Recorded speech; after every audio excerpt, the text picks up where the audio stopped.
Shouts to life, Jepsen-themed. Here we go. Schonfeld is a senior writer for Newsweek. He was recently blocked on Twitter by the President of the United States.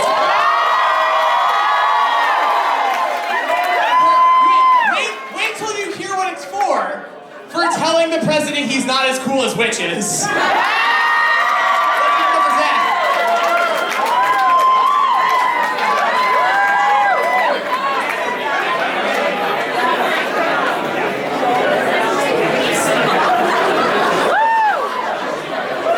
In the song Let's Get Lost, Rae Jepsen probes many of the same questions that troubled Henry David Thoreau. Such as, what does it mean to be lost? How do we locate lostness in our daily lives? Can one try to get lost, or must we wait for lostness to find us? I'm just kidding, it's about having a crush on someone. The chorus is, baby, let's go get lost. I like the way you're driving slow. Keeping my fingers crossed that maybe you'll take the long way home. I've always found it weird that Carly uses let's get lost as a romantic come-on, because when I'm driving with someone and we get lost, it's the least romantic thing ever. Like, we just end up screaming at each other about Google Maps.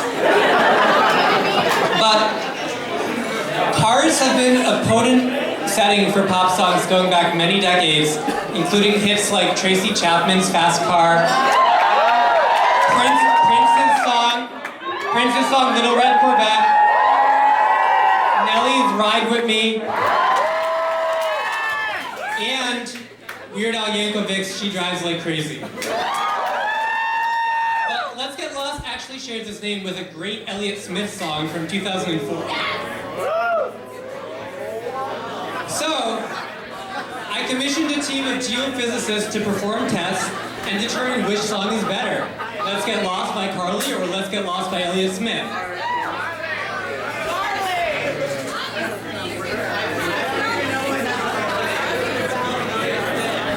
Okay, let's get started. Carly's Let's Get Lost features some sultry, smooth as hell saxophone licks.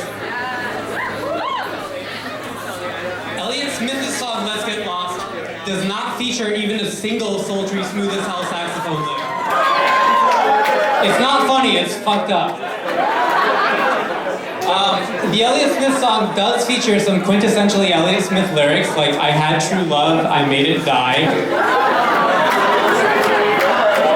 The Carly song features very Carly lyrics, like let's get lost, I don't want to let you go. But what they have in common, besides their title, is that both songs have an element of insecurity to them.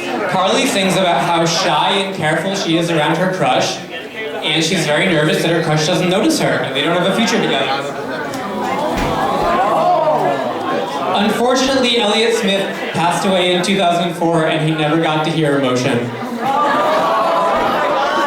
Anyway, back to the sax solo.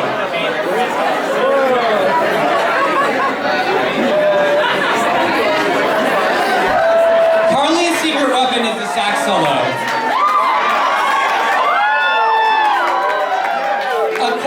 A sultry sax solo is a dangerous weapon that has to be deployed at the exact right moment.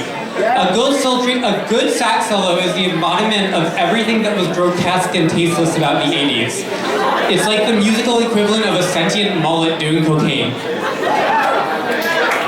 These are some other songs that have really smooth saxophone licks. According to my research, the peak period of the unironic sax solo was roughly 1982 to 1985. George Michael's Careless Whisper, the Ween song Your Party, Steely Dan, Deacon Blues, Hall & Oates, Tina Turner, literally any Kenny G track ever. And the INXS song Never Tear Us Apart. And if you watch the music video for that song, the music video literally features a dude playing saxophone in a Jewish cemetery. If you look to that guy's left, I think that's my great-grandma. The sad news is that the unironic sax solo is now an endangered species. Why did the sax solo die out? I did some research and I found a few theories. One theory One theory is that as soon as rap music hit the mainstream, the sax solo was replaced by the guest rapper verse, which became big in the late 80s and the early 90s.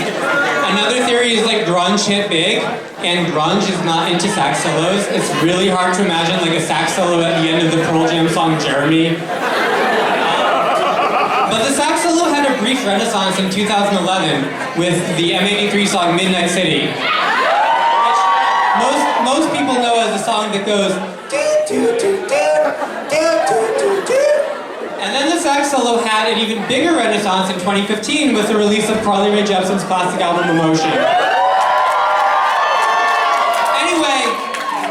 Anyway, I wanted to end this talk by showing you a photo, a very embarrassing photo of the time that I met Carly Rae Jepsen. Are you ready for the photo? This picture was taken when I was an intern at Rolling Stone magazine. It was the summer of 2012, and Call Me Maybe was the biggest song in the world. And I remember thinking that Carly would be a one-hit wonder and no one would care about her in 5 years. And I was fucking wrong. I was so wrong. And it's been 5 years. This was 5 years ago. And I am sorry, Carly. Here's the picture. That's me with Carly Rae Jepsen. And here's the picture from a slightly different angle.